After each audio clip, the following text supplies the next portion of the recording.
With their sprawling secret menu, a cult-worthy following of fanatic foodies, and pure devotion to drive-thru craftsmanship, In-N-Out might just be the most infamous regional burger chain in America. But while these shake-slinging masters know exactly what a hamburger is all about, one fast food essential is seriously lacking. Because when it comes to In-N-Out, does anyone actually want fries with that? Well, today we're going animal style to figure out what makes In-N-Out's French fries so bad.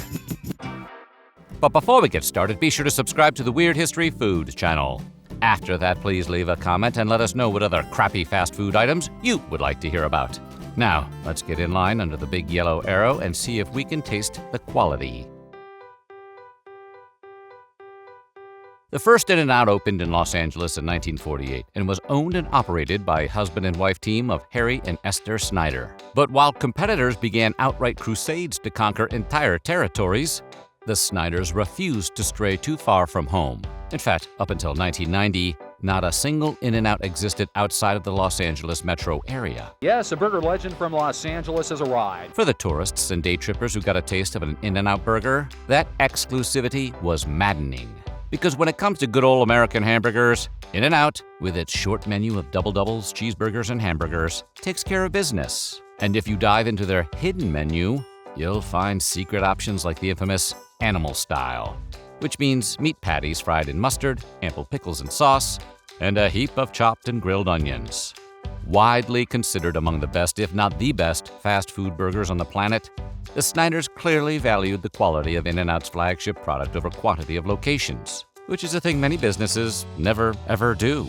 But if you're looking for humble pie, you won't find it at In-N-Out. With slogans like "Quality you can taste" in bold neon at every location, billboards bearing information such as "no microwaves, no freezers, no heat lamps," and that excruciatingly catchy jingle of "In-N-Out, that's what a hamburger is all about." The Snyders clearly took pride in their work, and for good reason.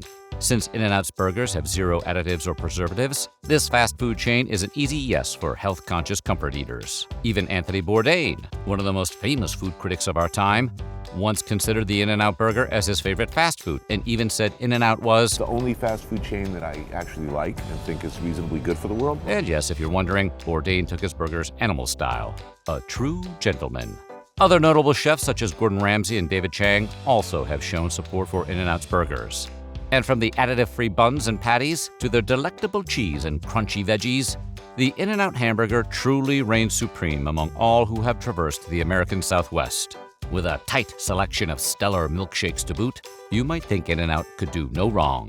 But unfortunately, when it comes to their one and only side dish, well, let's just say it ain't pretty.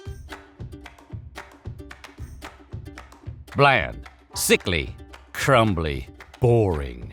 These are generally not words one likes to hear in reference to the French fries they just ordered. But that's exactly how most folks seem to feel about In-N-Out's fried potatoes. Because despite all the goodwill the chain has earned from their near-perfect burgers, the fries leave a lot to be desired. A lot. Even David Chang, the dogged defender of fast food chains everywhere, once described In-N-Out's French fries as, and this is a quote, "total garbage."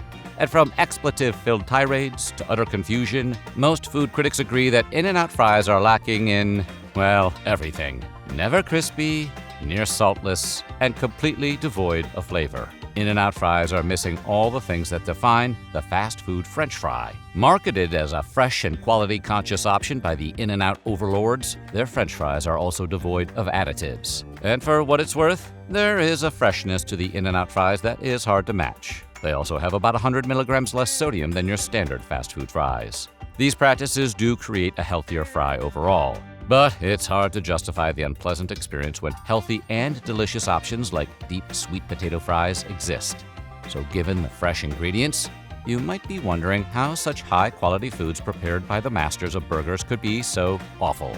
Well, some have pointed out that In-N-Out's fry oil is crystal clear and their deep fryer is completely devoid of buildup. In other words, the fries are too clean.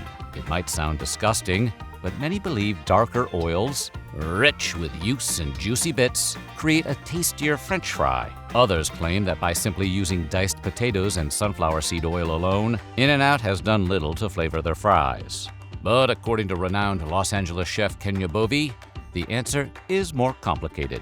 Speaking on In-N-Out's fries, Bovee stated, "They suck 'cause they're not blanched. The only blanch we know of is the frisky old lady from the Golden Girls." Family you can see anytime, but a one-night stand only happens one night. But as it turns out, when making French fries, most chain restaurants put potatoes through a mechanical device that literally punches them into those tubular shapes we know and love. After that, they're placed into cold water for up to 36 hours. And that process is called blanching. Who knew? While certainly costly, blanching is what gives fresh-cut fries the texture we associate with, fries that don't suck. French fries can also be partially blanched by briefly par-frying them before sending them into the depths of the deep fryer. But In-N-Out doesn't do that either. They just drop freshly cut potatoes into the fryer and that's it. The lack of prep, along with a simplified list of ingredients, is why eating their fries is like chewing cardboard. All that being said, Anthony Bourdain showed some mild enthusiasm for the fries, though one might assume he gave his fries a plus-up.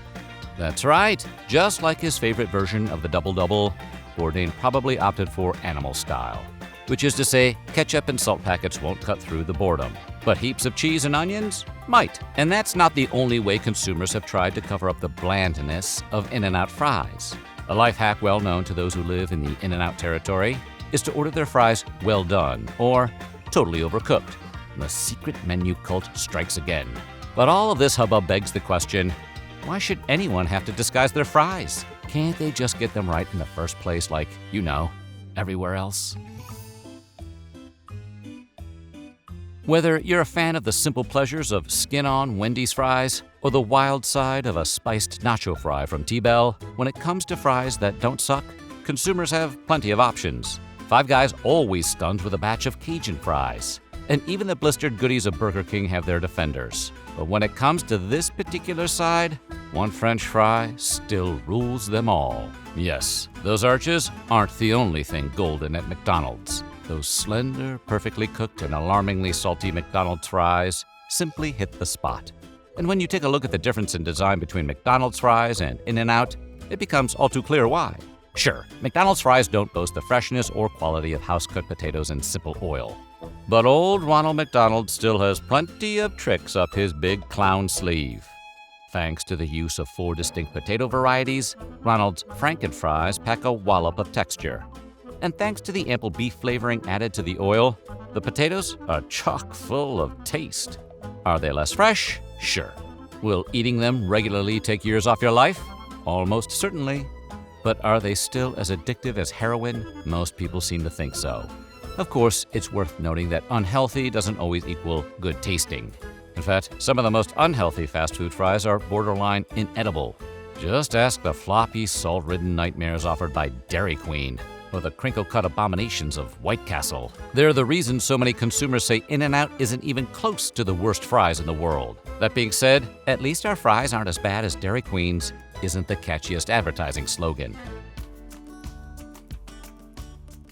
You might think serving crap fries would sink a fast food chain. But In-N-Out shows little sign of slowing down. In fact, according to financial data, the chain is on a major upswing. Pulling in $2 billion in profit by 2024, In-N-Out has maintained its quality standards while simultaneously raking in the money hand over fist. And with starting wages above the national average, the chain continues to impress and stun the financial world in every possible way. Even after the appearance of genuine competitors like Shake Shack and Whataburger, In-N-Out still holds the title as the regional chain to beat. So what do we have to do about those damn fries? Well, according to Chef David Chang, this so-called performative freshness has its own charms. I think it's amazing that they can take a loss right off the bat because they're priming you for the whole experience, Chang said. And in a way, he's got a point. Though bland and boring, In-N-Out fries are fresh. And even though some social media users claim they'd prefer to eat their own excrement over a single In-N-Out fry, sometimes it's nice to know your potatoes were chopped in-house and cooked with clean, high-quality oil. In a perfect world, In-N-Out would start blanching or double frying their potatoes to provide a more pleasant experience. But with lines that routinely stretch around the block and back, they don't have much incentive to change anything. And seeing as the company has only increased prices by a marginal amount since 2020, it's pretty hard to complain. The bottom line is, In-N-Out has made a meal out of limited locations and a handful of menu items. More like a cult for those seeking a religious fast food experience. pilgrims travel all across the world to sample In-N-Out's offerings. Waiting endlessly, arm in arm with Southwest natives, these adventurous foodies and nostalgic diners are all there for the same thing: fresh, hot, quality food. And if the fries don't quite match the burger, well, hey, there's always animal style. So what do you think? Are In-N-Out French fries as bad as everyone makes them out to be? Let us know in the comments below, and while you're with us, check out the rest of our Weird History Food videos.